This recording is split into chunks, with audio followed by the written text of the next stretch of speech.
Shin se da cuenta rápidamente que no tiene opción contra Takamura. Trata de huir, pero en el camino se encuentra varios civiles que sin querer entorpecen la huida. A Shin se le ocurre detenerlo, dándole la orden, pero no tiene el poder ofensivo para derrotarlo. Si solo estuviera con Kindaka o alguno de ellos, podría hacer algo. Pero como no, y ya está muy difícil huir, decide apostar a que su orden será más rápida que la espada de Takamura. Sin embargo, al hacerlo... Buenas, Nakamas, llega el capítulo 216 de Sakamoto Days, donde veremos el último golpe de suerte de Atari y cómo se va a complicar el asunto en el acuario precisamente a causa de esa falta de suerte. Suscríbanse. Un tajo limpio y directo, Shin al borde de la muerte. Pues definitivamente la espada sí fue más rápida que la orden porque aparentemente le habían cortado la cabeza a Shin. Sin embargo, detrás de Shin aparece Atari sosteniéndolo. El mismo Shin se sorprende al verla allí. Atari se alivia al saber que llegó a tiempo y Shin le pregunta qué hace ahí. Luego Shin cae en cuenta que no debería de estar vivo. ¿Pero cómo? Si ese corte lo atravesó todo. Es el efecto túnel. Es un fenómeno por el cual una partícula viola los principios de la mecánica, penetrando una barrera más fuerte que la energía cinética de la propia partícula.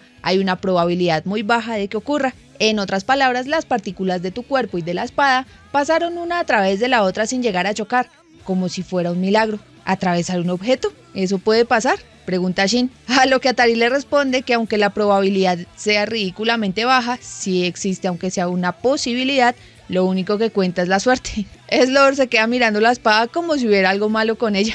Pero dijiste que te quedaba muy poca suerte, ¿no?, le pregunta Shin. Sí, y justo ahora acabo de gastar esa poca. Lo siento, Shin, ahora empieza la racha de la mala suerte absoluta. Al túnel del acuario entran Oki, Torres, Kumanomi, Tanabata y Gozu. Torres dice, qué casualidad que se hayan reunido todos en el acuario, ¿no? Oki dice que dedica su tiempo a actividades que lo relajen y está demostrado que los acuarios tienen un efecto terapéutico. Kumanomi por su parte vio en redes que iban a hacer la cría de una foca. Gozu solo iba buscando un baño y le parece curioso cómo resultaron todos allá, es como si el destino los hubiera llevado. Torres dice que estaba jugando historias de mar en el pachinko y de repente le entraron unas ganas de oler el mar. Por último, Tanabata simplemente dice que ya había pensado en ir al acuario. ¿Hacía falta una razón para ir?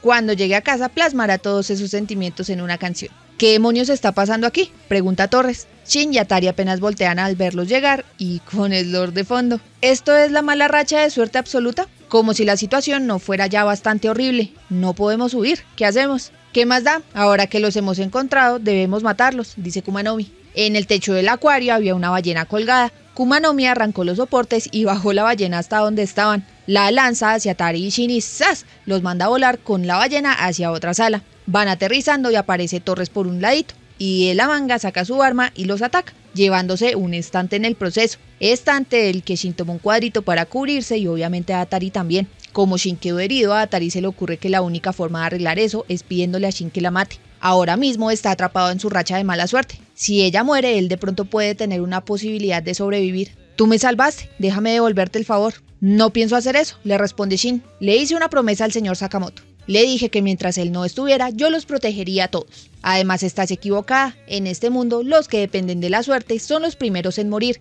Y se hace Shin frente a Atari para cubrirla. Oki le pregunta cómo piensa salir de esa situación con la suerte en su contra y en una situación tan jodida. Y Shin piensa en que sí que hay una forma de superar eso. Una puesta al límite en medio del infierno. Yo no me acuerdo hace cuántos capítulos por ahí alguien me comentó que faltaba que Atari usara lo último que le quedaba de suerte. Y le respondí en el video pasado que no me importaba quién fuera ni cómo fuera, pero que llegaran a salvar a mi muchacho. Y bueno, que mejor que Atari, que es la única que puede romper la lógica de esa forma. Y ni siquiera, porque sí tiene una buena explicación. Y me da mucha risa porque desde ayer me están saliendo muchos paneles de mangas diferentes de situaciones que se hubieran podido resolver gracias a ese efecto túnel.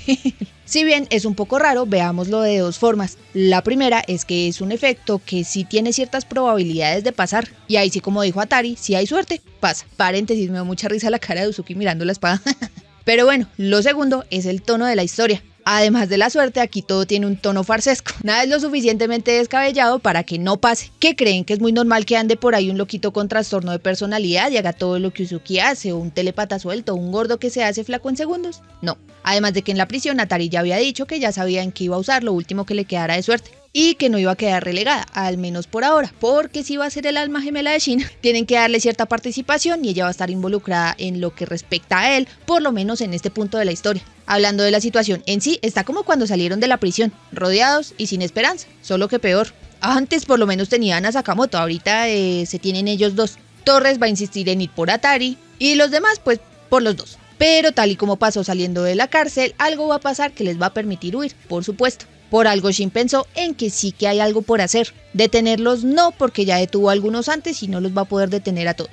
Pero de pronto hay algo a su alrededor que los pueda hacer zafarse de la situación, o que sepa que hay alguien cerca que pueda ayudarlos. Sigo insistiendo en que puede ser Kindaka. Inclusive el mismo Sakamoto que llega ahí de sorpresa. De nuevo, cualquiera me sirve. Ya detuvieron a la gente, ya las armas no funcionan, es momento de que se reagrupen y piensen en algún buen plan y dejen de estarse mandando solos hacia la loca. Porque volvemos a lo mismo. Poquitos tienen el nivel para poderle dar pelea a la orden. Y Sakamoto tiene que retomar su nivel. Tenemos que ver cómo recupera su nivel. Oigan, Inagumo. Además, ¿qué va a hacer Uzuki al ver que su plan ya valió? Todo esto y más la próxima semana. Muchas gracias a los miembros del canal, los TKM, como siempre invitados a unirse. Por ahora eso sería. Hasta la próxima.